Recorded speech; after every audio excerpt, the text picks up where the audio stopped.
Hello dear student, आप सभी का स्वागत है आपके अपने प्यारे से यूट्यूब चैनल राधे क्लासेस में। तो फाइनली आज हम अपना सेकंड पार्ट लेके आए हैं जीरो टू हीरो सीरीज का, जो कि हमने पहला चैप्टर कल स्टार्ट कर लिया था इलेक्ट्रिक चार्जेस एंड फील्ड का। ठीक है, तो बोर्ड पर्सपेक्टिव से, ट्वेल्थ क्लास पर्सपेक्टिव से आपके लिए चैप्टर सारे इंपॉर्टेंट होने वाले हैं। हम कंप्लीट फिजिक्स आपको यूट्यूब में कराएंगे। तो बस बेसिकली आपने क्या करना है, नोट्स बनाना है, क्वेश्चन प्रैक्टिस करनी है। कुछ क्वेश्चन हमने आपको कल कराए, कुछ दिए थे।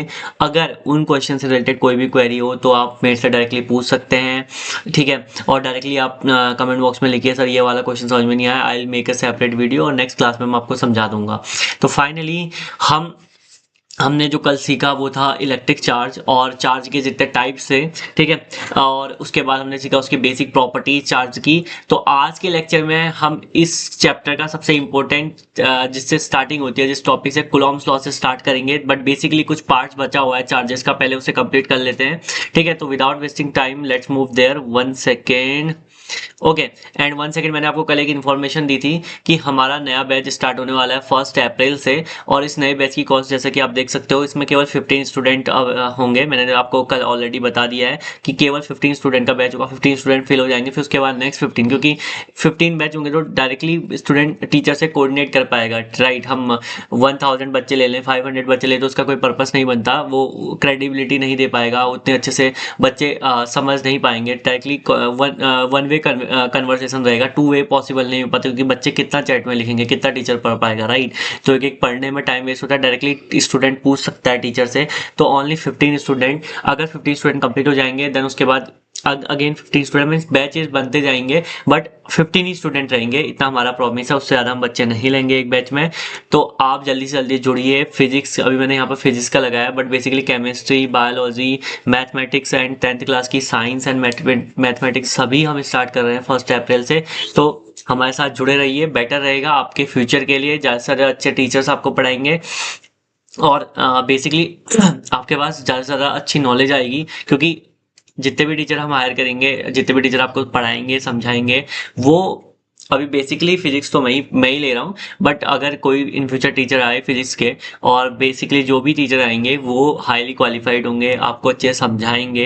क्योंकि 15 स्टूडेंट का बैच है, तो आप डायरेक्टली क्वेश्चन भी कर सकते हैं। राइट, आप क्वेश्चन कर सकते हैं, टीचर से डायरेक्टली पूछ सकते हैं। एंड एक टीचर को डायरेक्टली आपका डिफरेंट ग्रुप दिया जाएगा, मीन्स एक टीचर जो आपके रहेंगे उनको डिफरेंट ग्रुप दिया जाएगा 15 स्टूडेंट का। आप उनसे रहेंगे डायरेक्टली, आप व्हाट्सएप में मैसेज, डायरेक्टली आप कॉल के थ्रू पूछ सकते हैं, क्योंकि 15 स्टूडेंट जितने क्वेश्चन पूछ सकते हो, आप पूछ सकते हो डायरेक्टली। हम आपको कॉल के थ्रू या आप डिफरेंट एक वीडियो सेशन के थ्रू हम आपके लिए क्वेश्चन आंसर सीरीज भी लेके आएंगे। तो आप डायरेक्टली वहाँ भी टीचर से डायरेक्टली कांटेक्ट कर सकते हैं। आई होप आपको हमारे 15 स्टूडेंट ओनली वाला बैच समझ में आया होगा और आप डायरेक्टली इसमें अवेल करें, क्योंकि सीट्स भी लिमिटेड है और जैसा हम 3 बैच बनाएंगे, उससे ज़्यादा हम बैच बनाएंगे नहीं।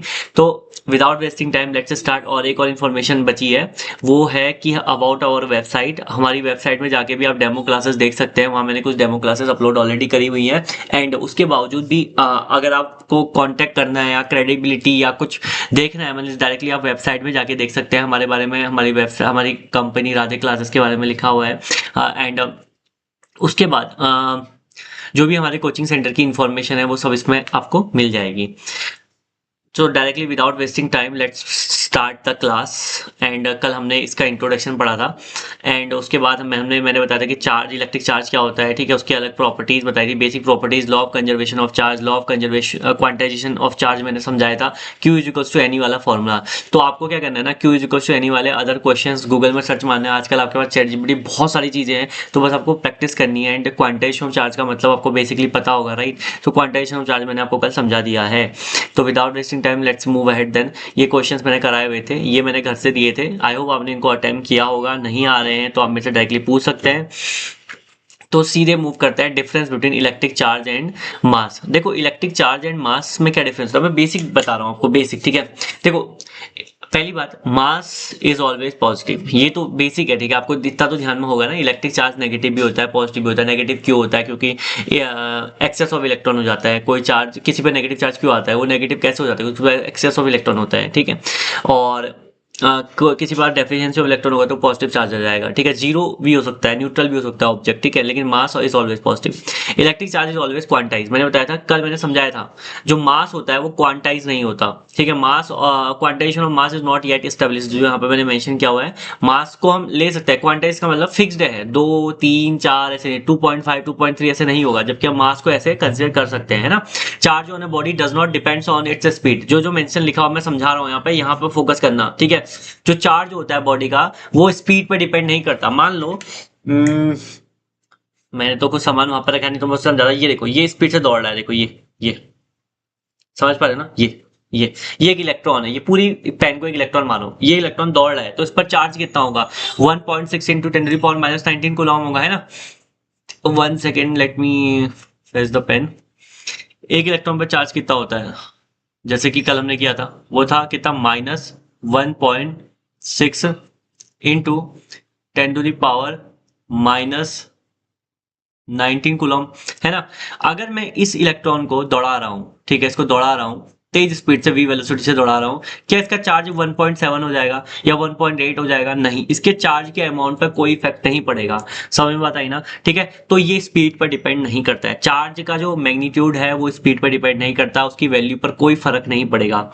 लेकिन अगर यही मैं एक बॉडी को दौड़ा रहा हूं, ठीक है, अगर मैं दौड़ रहा हूँ या कोई भी बॉडी स्पीड से दौड़ रही है तो उसका मास, जो रेस्ट में मास, अभी मैं जो बैठा हूँ जो मेरा मास है, अगर मैं दौड़ूंगा तब जो मेरा मास होगा वो थोड़ा ज्यादा आएगा, तब जो मेरा मास होगा वो थोड़ा बड़ा आएगा। आई बात समझ में, ठीक है। तो इसका ये रीजन है, ठीक है। तो basically mass of a body increases with its speed, कहने का मतलब जितना तेज हम दौड़ेंगे तो हमारा मास भी उतना ज्यादा बढ़ता जाएगा। आई होप समझ में आया होगा। लेकिन इन केस ऑफ चार्ज ये ऐसा नहीं होता, क्लियर है। उसके बाद चार्ज इज स्ट्रिक्टली कंजर्व, मैंने बताया था चार्ज कंजर्व होता है। Mass is not conserve by itself as some mass may get change into energy और वाइस वर्सा। मैंने अभी समझाया थोड़ी देर पहले कि जो मास है वो, हम कौन से पॉइंट पे पहुंचे हैं, 4th पॉइंट पे पहुंचे हैं, ये ध्यान रखना। हेलो हेलो हेलो, फोकस है, 4th पॉइंट पे पहुंचे हैं, हाँ। तो mass is conserved by, mass is not conserve by itself, मतलब क्या होता है ना, कंजर्व कहने का मतलब है जैसा पहले था वैसा ही अभी भी है, बस इतना मैंने जैसे कल बताया आपको, ठीक है। चार्ज की डेफिनेशन जब समझाई थी मैंने बताया कंजर्वेशन का मतलब क्या है। तो मास अगर कंजर्व है तो उसको कहने का मतलब क्या है कि जितना मास पहले था उतना ही अभी मेरे पास है। समझ में बात आई ना, ठीक है। लेकिन क्या एक्चुअली में ऐसा पॉसिबल है, मास का कुछ हिस्सा एनर्जी में कन्वर्ट हो जाता है, तो जितना पहले था उतना प्रैक्टिकली उतना हमें नहीं मिल पाता है। आई होप आप समझ पा रहे होंगे। लेकिन चार्ज के केस में मैंने बताया था नेट चार्ज उतना ही आ रहा था, जो मैंने सिल्क और ग्लास को रब किया था, तो मैंने बताया था एक पे पॉजिटिव एक पे नेगेटिव आया था इलेक्ट्रोस्टैटिक सीरीज के अकॉर्डिंग, ठीक है। आपका काम है इलेक्ट्रोस्टैटिक सीरीज याद करना। आपने अगर पहला लेक्चर देखा तो इलेक्ट्रोस्टैटिक सीरीज सादी की सादी इसके नीचे लिखोगे कमेंट में, ठीक है। तो electrostatic force between two charges में बी अट्रैक्टिव और रिपल्सिव, ये मैंने बता दिया।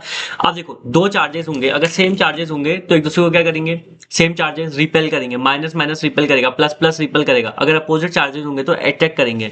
लेकिन gravitational force between two masses are always attractive, ये उसकी प्रॉपर्टी में आ जाएगा, उसको हम समझाएंगे बाद में, ठीक है। तो बाकी आप पढ़ सकते हो, बहुत ईजी है, ठीक है। बस आपके शुरू के 3-4 आप याद रख लो। सबसे इंपॉर्टेंट है स्पीड वाला, ठीक है। Charge on a body does not depends on its speed, मतलब चार्ज के मैग्नीट्यूड पर स्पीड का कोई इफेक्ट नहीं पड़ सकता। चार्ज को मैं कितनी भी स्पीड से ऐसे दौड़ा दूं तो उसका 1.6 से 1.8 1.7 नहीं होगा, नहीं होगा चेंज, मतलब उसके मैग्नीट्यूड पर, जो ऊपर मैंने मैग्नीट्यूड लिखा है ना यहाँ पे, ये रहा, ये जो लिखा है इसके अमाउंट पर कोई फर्क नहीं पड़ने वाला। आई होप समझ में आया होगा, ठीक है। तो आगे बढ़ते हैं, मूव करते हैं डायरेक्टली। उसके बाद है Coulomb's law which is very very very important, ठीक है। एक सेकेंड, ओके। तो देखो कूलॉम्स लॉ क्या कहता है हमसे, मैं एक पेज को यहाँ पर ले आऊं पहले ताकि समझा सकूं। ओके, पहले मैं यहाँ समझा रहा हूँ। देखो कूलॉम्स लॉ कहता है, सपोज दैट मैंने एक चार्ज लिया, ये एक पॉजिटिव चार्ज है विच इज Q1, और ये भी एक पॉजिटिव चार्ज है विच इज Q2, जो कि आप लोग हो, ठीक है। इन दो चार्ज के बीच की डिस्टेंस हम मान लेते हैं R है, ठीक है। पॉइंट इरेजर ऑन करना पड़ेगा। इन दोनों के बीच की डिस्टेंस कितनी है, R है, क्लियर है। तो कूलॉम्स लॉ कहता है अगर दो चार्जेस हैं तो उन दोनों चार्जेस के बीच में जो फोर्स है वो प्रोपोर्शनल होगा उन चार्जेस के मैग्नीट्यूड के मल्टीप्लिकेशन के, है ना। और एंटी प्रोपोर्शनल होगा उन चार्ज के बीच की डिस्टेंस के स्क्वायर की। आई होप आपको इतना समझ में आया होगा। ये कुछ ग्रेविटेशनल से नहीं है, आपने 9th क्लास में पढ़ा होगा और 11th क्लास में बेसिकली पढ़ के आए होगे। अभी दो चार्जेस हैं, अगर वो सेम चार्ज होंगे तो एक दूसरे को धक्का देंगे, कितना धक्का देंगे वही तो निकाल रहे हैं। फोर्स क्या है उनके बीच का, धक्का। और डिस्टेंस पर डिपेंड करेगा, डिस्टेंस जितनी ज्यादा फोर्स का अमाउंट उतना ज्यादा कम होता जाएगा। देखो ना, एंटी प्रोपोर्शनल होने का मतलब क्या है, जितनी ज्यादा डिस्टेंस बढ़ती जाएगी फोर्स का अमाउंट उतना ज्यादा कम होता जाएगा। आई होप यहां तक समझ में आ रहा होगा। और चार्ज का मैग्नीट्यूड मैंने बताया, दो चार्जेस जितने ज्यादा क्लोज होंगे उनके बीच में फोर्स का अमाउंट ज्यादा बढ़ता जाएगा, उनके मल्टीप्लिकेशन के एक प्रोपोर्शनल है ना। समझ पा रहे होगे ना इसको, ठीक है। मैंने बताया ना, पॉजिटिव पॉजिटिव रिपेल करता है, तो पास में होंगे तो धक्का ज्यादा लगेगा। क्लियर है, यहां तक समझ में आया, ठीक है। तो इसकी जो रिजल्ट वैल्यू आएगी पहले उसको समझते हैं। तो जो ओवरऑल फॉर्मूला बनेगा वो बनेगा F proportional to Q1 Q2 upon R square. अब इसका वेक्टर फॉर्म भी देखेंगे which is very important for your examination. Don't worry, सारा कवर होगा। ये मत सोचना कि ये छूट रहा है वो छूट रहा है, छूटेगा कुछ नहीं, सब कुछ इंक्लूड होगा, बस आप डेली रिवीजन में रहना, ठीक है। अब देखो, तो यहां पर जो फोर्स आएगा, अगर मैं प्रोपोर्शन का साइन हटाऊं दोस्तों, अगर हटा दूं तो क्या लगता है, कांस्टेंट लगेगा, है ना। तो कांस्टेंट होता है 1/4 पाई एप्सिलॉन एम। अभी आप सोचोगे कि यहाँ पर तो एप्सिलॉन नॉट होता है, ये एप्सिलॉन एम कैसे आ गया, अभी समझा रहा हूँ, ठीक है। अब देखो यहाँ सीन क्या होगा, चलो मैं बेसिकली पहले वो लिख लेता हूँ, नहीं मैं प्रूफ ही करूंगा, ज्यादा बेटर है, तो आपको अच्छे से क्लैरिटी भी होगी। अब यहां तक समझ में आया। अब यहां पर दो चीजें देखो, दो टर्म्स आप देख पा रहे होगे। पहली बात, ये एप्सिलॉन एम क्या है, ठीक है। यह परमिटिविटी ऑफ अ मीडियम। कहने का मतलब हो रहा है, दो चार्जेस मैंने रखे हैं, अगर उनके बीच में एयर ना हो, अभी तो एक ये चार्ज है, चार्ज है, दो चार्जेस हैं, है ना। इनके बीच में क्या है, अभी एयर है। यहां तक समझ में आया, ठीक है। इनके बीच में क्या है, अभी एयर है। तो इजीली ये अट्रैक्ट और रिपेल कर सकते हैं एक दूसरे को। अगर पॉजिटिव है तो रिपेल करेंगे, अपोजिट है तो मतलब अगर एक पॉजिटिव एक नेगेटिव है तो अट्रैक्ट करेगा बेसिकली, ठीक है। इनके बीच में अगर कुछ मीडियम नहीं है, अगर हवा है तो इजीली ये कर पाएगा, अट्रैक्ट और रिपेल कर पाएगा।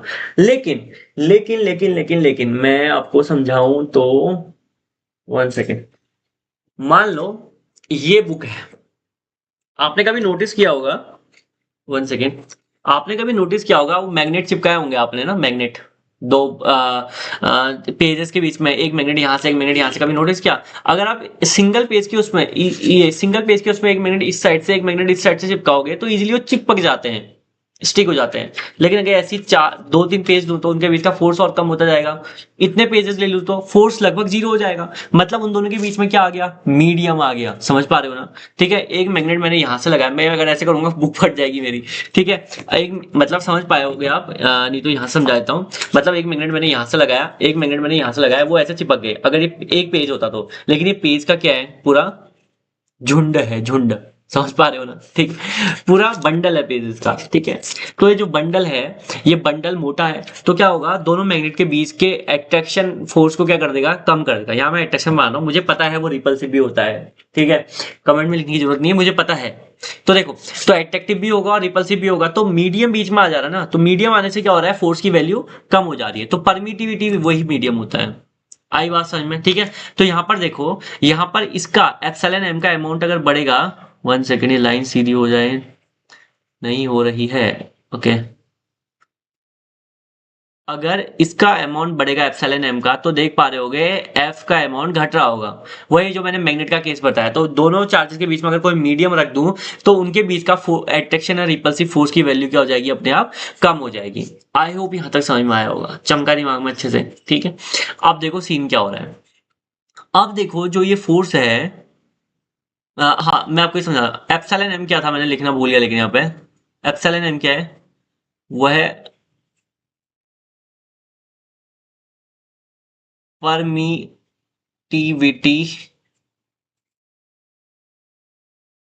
ऑफ अ मीडियम, ठीक है।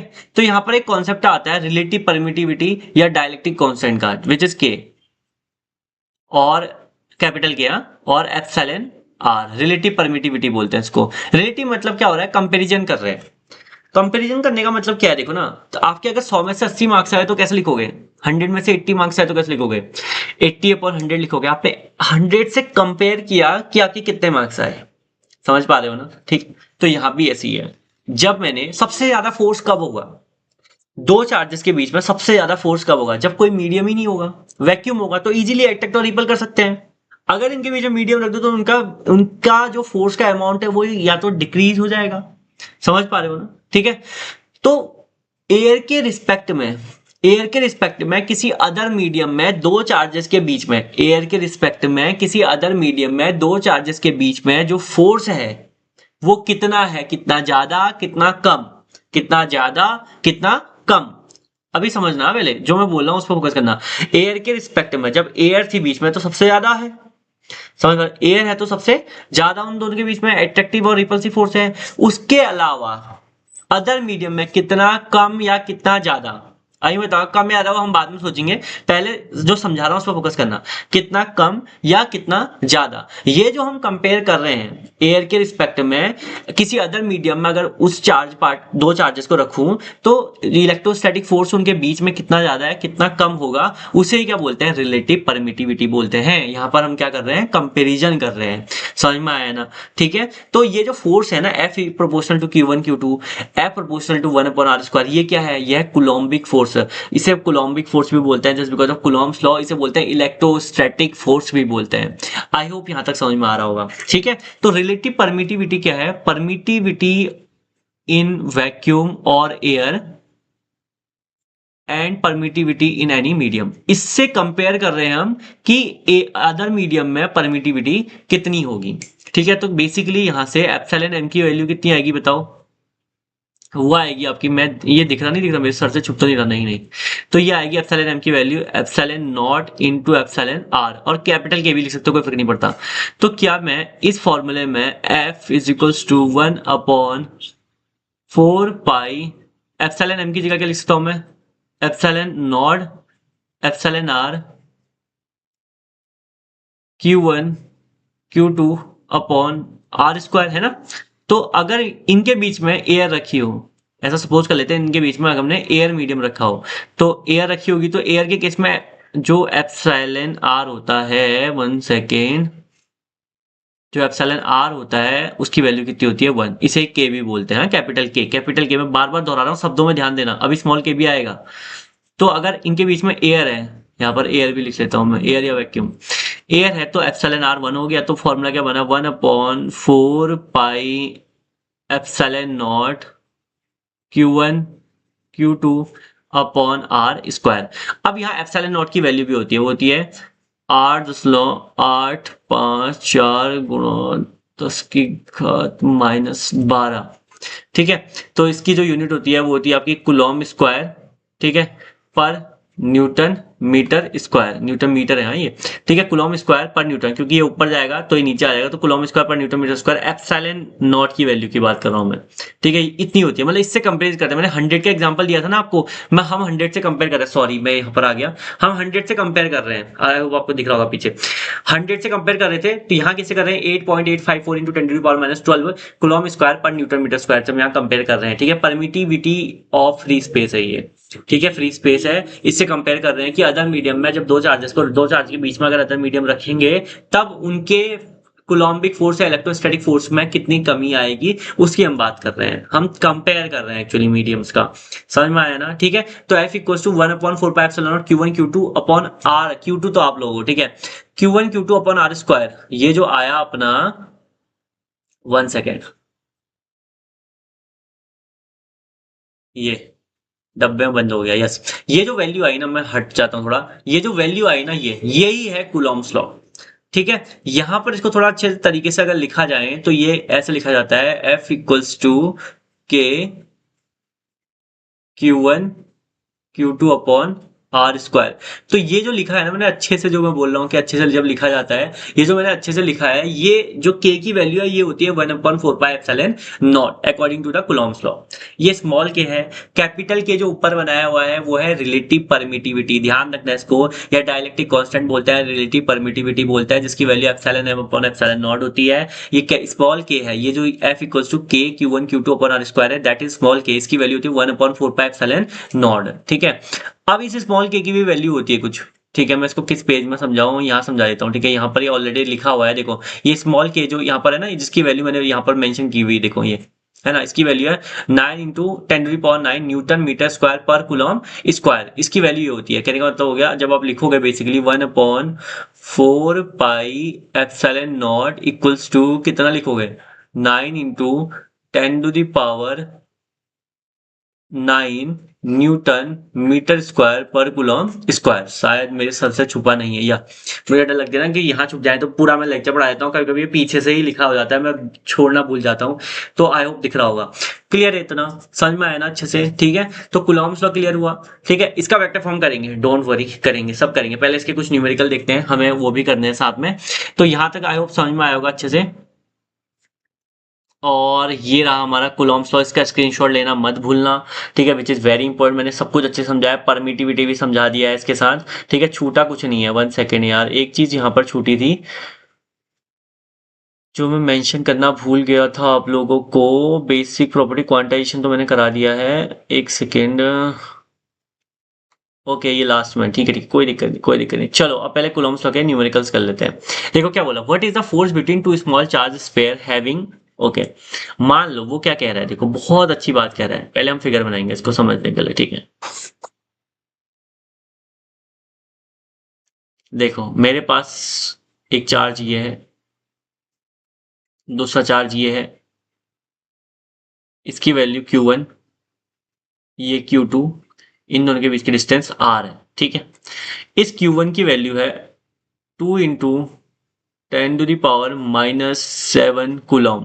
इसकी वैल्यू है 3 × 10⁻⁻7 कूलम। पूरे बेसिक से पढ़ा रहा हूँ, सब चीज समझा रहा हूँ, ध्यान रखना।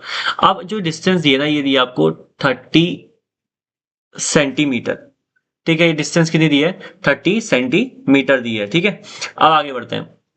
सेंटीमीटर को मीटर में कन्वर्ट करना पड़ेगा, है ना। तो कितनी आएगी, 30 सेंटीमीटर को मीटर में कन्वर्ट करोगे क्या हो जाएगा, 30/100 विच इज 0.30 मीटर। क्लियर है।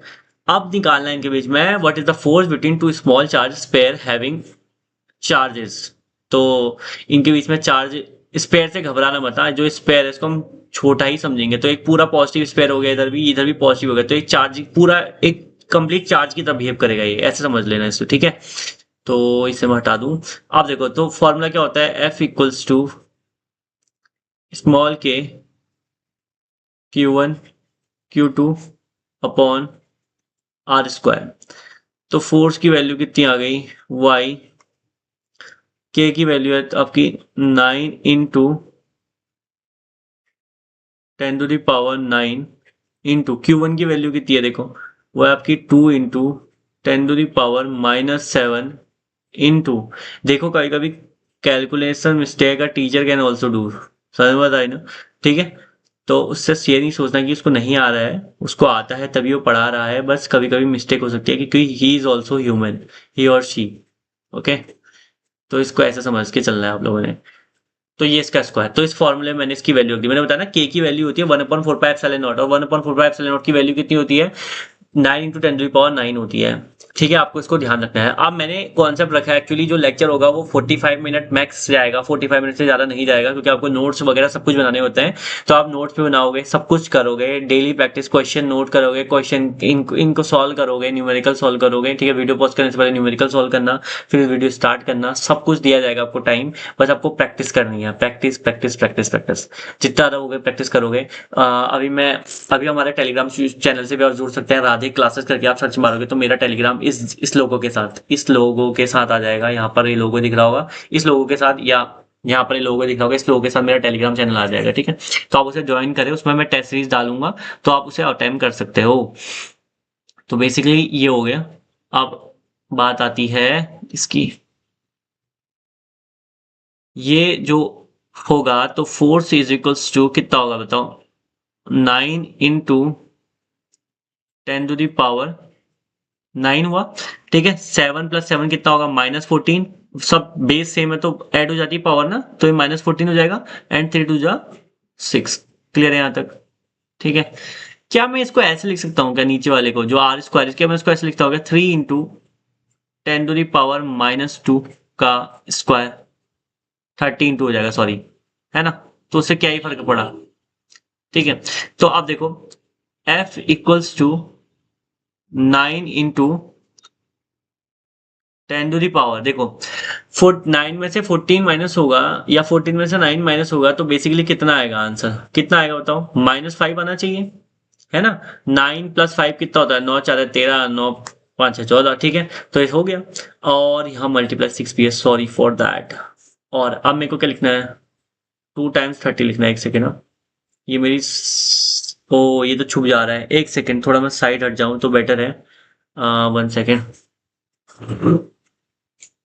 शायद अभी दिख नहीं रहा होगा। ओह शिट, ये तो दिखी। 1 सेकेंड। ठीक है, तो अभी नहीं दिख रहा होगा, अब मतलब अब दिख रहा होगा। ठीक है, तो ये जाएगा आपका 30 × 10 to the पावर -4। तो 6 5 30। ठीक है, उसके बाद 3 3 9, 10 3 30। क्लियर है? तो बस आपको क्या करना है ना, इसको सॉल्व कर लेना है। ठीक है, अगर मैं इतना करूंगा तो ये बहुत आगे चले जाएगा, तो इसको सॉल्व करोगे, जो भी आंसर होगा उसे न्यूटन में लिख देना, तो ये आपका फाइनल आंसर आ जाएगा। आई होप ये समझ में आया होगा कैसे करा सॉल्यूशन करके। ठीक है, तो हम अपनी दोबारा जगह में जाता हूँ। तो ये यहाँ तक क्लैरिटी हुई कि हमने कैसे करना है करके, कैसे आंसर फाइंड करना है करके, विच इज नॉट इतना मतलब इतना ज्यादा टफ कि आपको दिमाग लगाना पड़े, घिसना पड़े, इतना ज्यादा टफ ये है नहीं। ठीक है, जनरली फॉर्मूले वैल्यू रखनी है, सॉल्यूशन करना है। आप ये 5 को 3 से डिवाइड तो कर ही सकते हो, 10⁻⁻4 ऊपर जाएगा, प्लस हो जाएगा तो 10⁻⁻1 बचेगा। 3/5 को डिवाइड कर लेना तो आपका ये आंसर आ जाएगा। समझ में आ गई ना? ठीक है, और इसके बाद 1 सेकेंड, हाँ, अब इसके बाद जो भी सॉल्यूशन आएगा, ठीक है, इसका आंसर आप तो लिखोगे। 1 सेकेंड ना,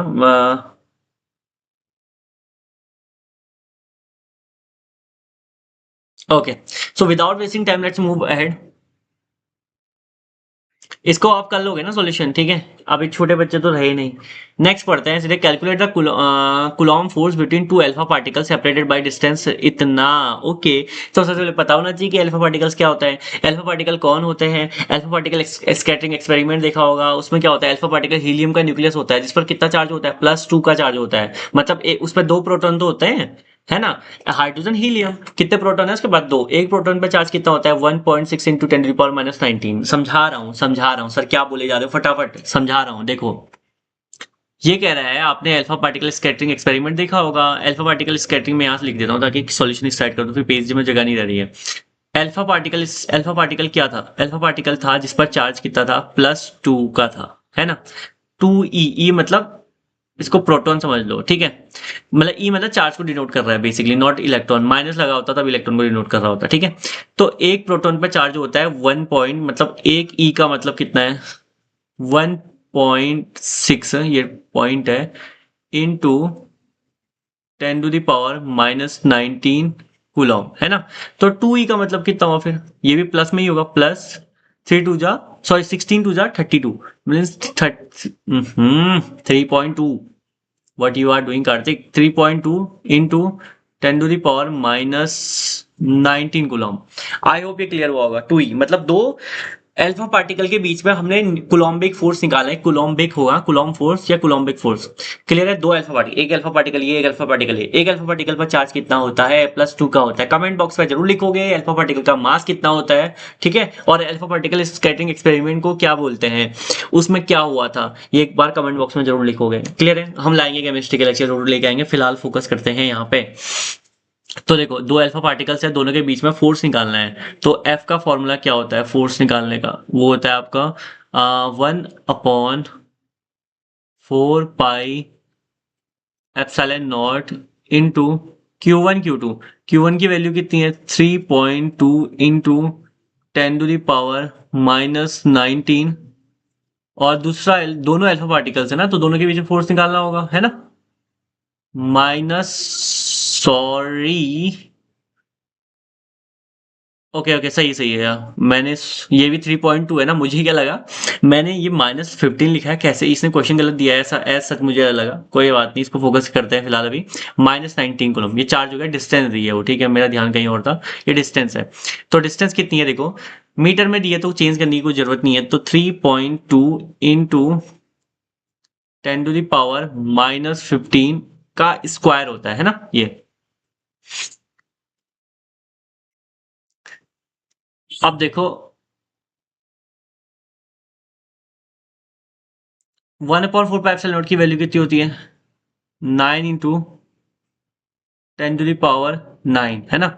इसको मैं लिख लेता हूँ 3.2 इंटू 10⁻⁻19 इंटू 3.2 इंटू 10⁻⁻19।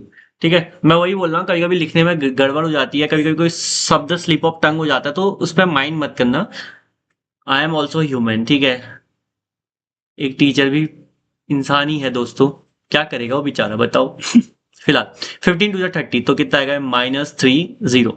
तो इसको मैं कट कर सकता हूँ, है ना। तो ये कट होगा तो कितना होगा, 30, इससे कैंसिल हो गया, इससे ये पूरा कैंसिल हो गया, तो कितना बचा, 9। अब देखो ये -30 ऊपर आके +30 हो जाएगा, है ना। सो F इक्वल्स टू, ये बचा 9, ये मैंने सोचा इसको पूरा कर लो फटाफट। और ये बचेगा कितना देखो, इसमें कुछ कैलकुलेशन नहीं करना ना, तो मैंने फटाफट कर दिया, उसमें डिवाइड वाइड देना, कर लेना डिवाइड, ठीक है, इतना तो कर ही सकते हो, है ना। तो आगे बढ़ते हैं गाइस, तो ये बचेगा कितना, 19×2 = 38 होता है, -38,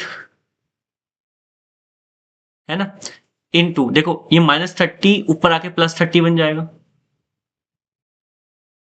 देन +9, इसका +9, है ना। तो 39 हो गया है, 39 में से 38 गया, +1, दैट मीन्स 10 बचा। दैट मीन्स कितना फोर्स आ गया, 90 न्यूटन का फोर्स आ गया between two alpha particles. I hope समझ में आया होगा कैसे करना है करके, क्लियर है, अच्छे से दिमाग में बैठ रहा है चीज, नहीं बैठेगा कमेंट बॉक्स में लिखो। मेरा हमारा बैच आप ज्वाइन कर सकते हो, उसमें हमारे पास और क्वेश्चंस हैं, बहुत सारी चीजें, टेस्ट सीरीज है, आप डेफिनेटली उसे ज्वाइन करो, आपके लिए बेनिफिट रहेगा। देखो बच्चों, पूरे साल भर जो आप फीस देते हो ना, उससे तो कम ही है, ठीक है। उस पहली बात फीस कम है, बच्चे 15 हैं ओनली, ठीक है, और ज्यादा से तो आपको बेनिफिट ही है उससे, तो बेटर रहेगा कि आप उसे ज्वाइन करो। तो मूव करते हैं नेक्स्ट क्वेश्चन में डायरेक्टली। हमारा जो नेक्स्ट क्वेश्चन है आने वाला है, two charges 5 × 10⁻⁻6 coulomb and 10 × 10⁻⁻6 coulomb are separated 5 metre apart. अब क्या कह रहा है देखो दोस्तों, आप क्या कह रहे हैं, दो चार्जेस, एक यहाँ रखा है, एक चार्ज ये है, दूसरा चार्ज ये है, 5 मीटर की डिस्टेंस पर सेपरेट किए हुए हैं, है ना। Find the force between them. अब इनके बीच में फोर्स फाइंड करना है। 1 सेकंड, मैं चार्ज में पुट कर रहा हूँ इसे।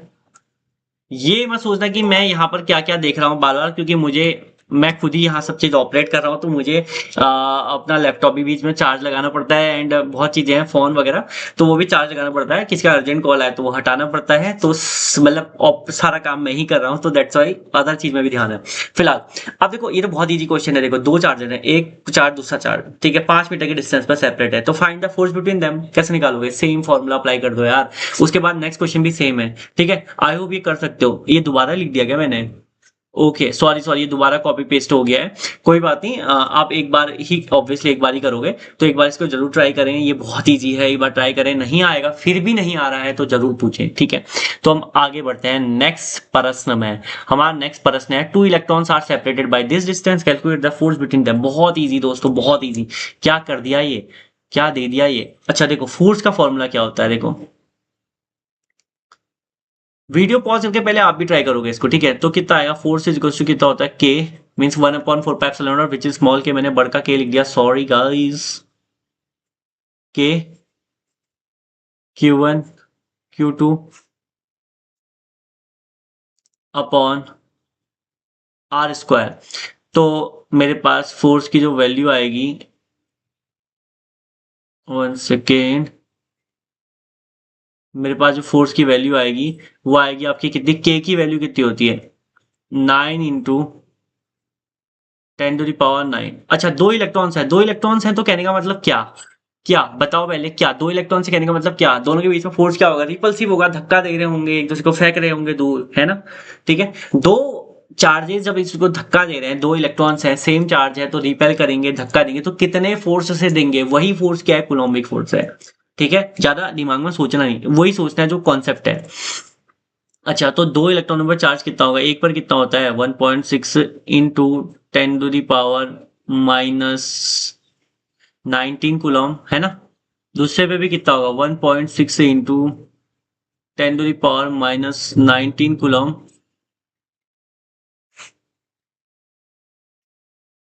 Upon r square. आर की वैल्यू कितनी होगी दोस्तों, 10⁻⁻10 का स्क्वायर। तो आई होप ये इतना चूरन है, इतना न्यूटन आंसर आएगा, मतलब आप इसको कर सकते हो यार, ये बहुत ही ज्यादा इजी है दोस्तों। ठीक है, इसको डन करना बिल्कुल करके रहोगे, ठीक है। और कमेंट बॉक्स में इन सबके आंसर लिखोगे जो जो मैंने दिए हैं, ये बहुत इजी है। दो चार्जर रखना है, इलेक्ट्रॉन पर चार्ज कितना होता है यार, मास। अगर यही ग्रेविटेशनल फोर्स पूछा होता तो क्या रखते हैं, इलेक्ट्रॉन का मास रखते हैं। इलेक्ट्रॉन का मास कितना होता है 9.1 इंटू 10⁻⁻31 kg। समझ में बात आ गई ना, ठीक है, इसको ऐसे करोगे, समझ में बात आई, ठीक है। आगे बढ़ते हैं। उसके बाद नेक्स्ट क्वेश्चन है, 2 point charges of 16 microcoulomb and -9 microcoulomb are placed 8 centimeter apart in air. Determine the position of a point at which the resultant electric field is 0. तो हमें क्या निकालना है, 2 point चार्जेस माइक्रोकुलम और 9 microcoulomb are placed 8 centimetre apart, मतलब 2 point charges हैं एक दूसरे से 8 सेंटीमीटर अपार्ट है। ठीक है, इसको भी डन कर लेते हैं। थोड़ा वीडियो लंबा हो रहा है, डोंट वरी, लेकिन इसको हम डन करके ही रहेंगे। ठीक है, तो फोकस करो गाइस, फोकस फोकस फोकस। अब देखो सीन क्या है। अच्छा, पहले ये समझो क्या क्या रहा, देखो पहले मैं इसका फिगर भी सब बनाता हूँ यहाँ पे ताकि क्लैरिटी हो जाए आप लोगों को। दोस्तों, एक ये चार्ज है, दूसरा ये चार्ज है, दोनों के बीच की कुछ डिस्टेंस है, और ये रेजर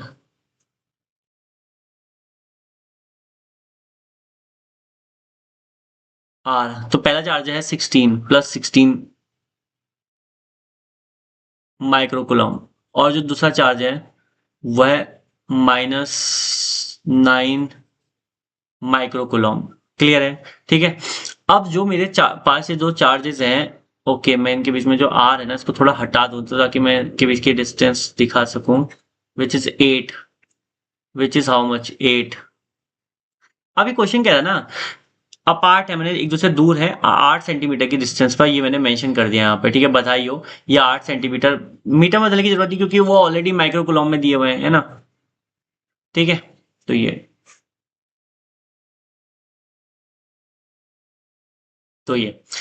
अब ये पूछ रहा है, determine the position of point charge at which the resultant electric field is 0।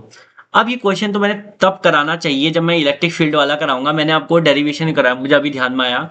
ठीक है, मैं समझाऊंगा। मेरे को एक क्या कराना था, एक डेरिवेशन कराना है पहले, किसी चार्ज के कारण r डिस्टेंस पर इलेक्ट्रिक फील्ड इंटेंसिटी कितनी होती है। ठीक है, तो पहले ही क्वेश्चन आ चुका है, सॉरी, इसको मैं करा दूंगा नेक्स्ट में। इसके बाद पहले वो डेरिवेशन कराऊंगा इलेक्ट्रिक फील्ड वाला, तब आपको ये कराऊंगा। डोंट वरी, ये बहुत ईजी क्वेश्चन है, ये आ जाएगा आपको, इसको आप मत करना अभी पहले।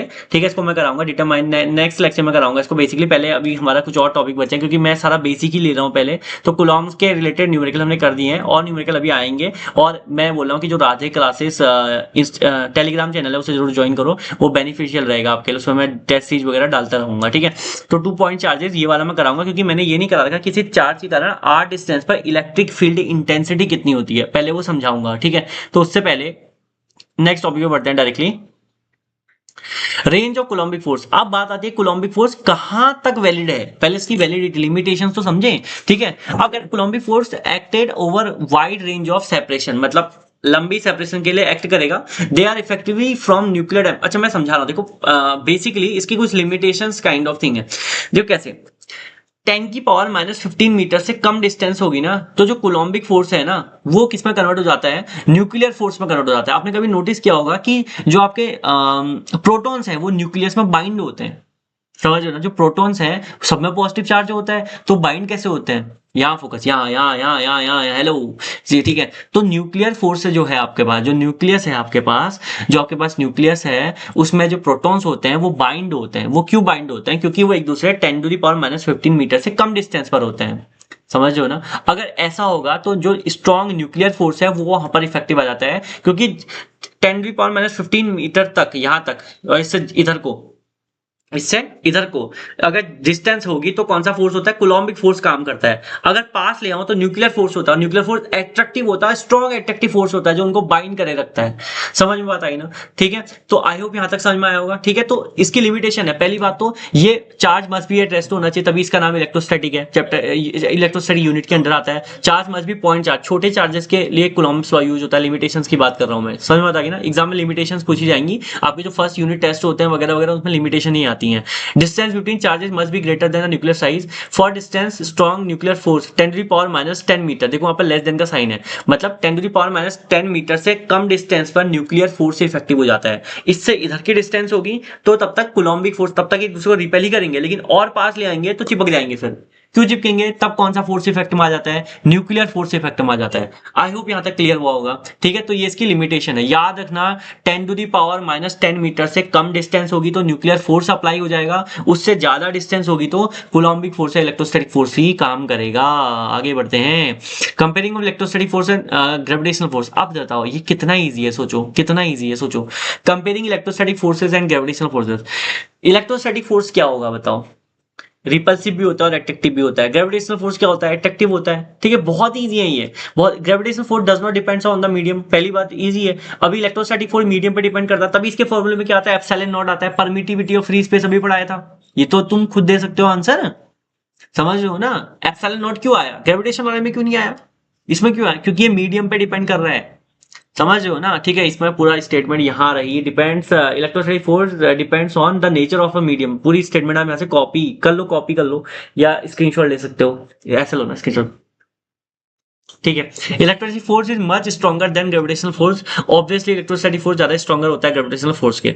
आई होप क्लियर होगा यहाँ तक। ठीक है, तो आज की कक्षा यही समाप्त करते हैं। 40 मिनट की कक्षा हो चुकी है, इससे ज्यादा हम एक कक्षा में नहीं करेंगे, ज्यादा बेटर रहेगा कि आपको नोट्स भी बनाना है। ये सारे नोट्स आप प्रिपेयर करोगे और कल का जो हमारा टॉपिक रहेगा वही जो मैंने बताया। अभी वो न्यूमेरिकल छोड़ना पड़ा मुझे इस वजह से, क्योंकि मैंने वो कराया नहीं है टॉपिक, तो पहले मैं वो टॉपिक कराऊंगा आपको। ठीक है, वो टॉपिक पूरा कराना है मेरे को। और ये उसके बाद प्रिंसिपल ऑफ सुपरपोजिशन आता है, इलेक्ट्रिक फील्ड, ये वाला टॉपिक है पहले ये, और ये डेरिवेशन मुझे कराना है, ये वाला है, देख पा रहे हो ना? ये डेरिवेशन कराऊंगा तब वो न्यूमेरिकल पॉसिबल हो पाएगा। ठीक है, एक डाइलेक्ट्रिक कांस्टेंट, परमिटिविटी। ठीक है, अब ये वाला तो तभी पॉसिबल होगा जब मैं कराऊंगा। ठीक है, क्योंकि कहां पर रिजल्टेंट जीरो होता है, पहले उसकी डायरेक्शन पता होनी चाहिए। इलेक्ट्रिक फील्ड इंटेंसिटी एक वेक्टर क्वांटिटी होती है, ये सब आपको पता होना चाहिए।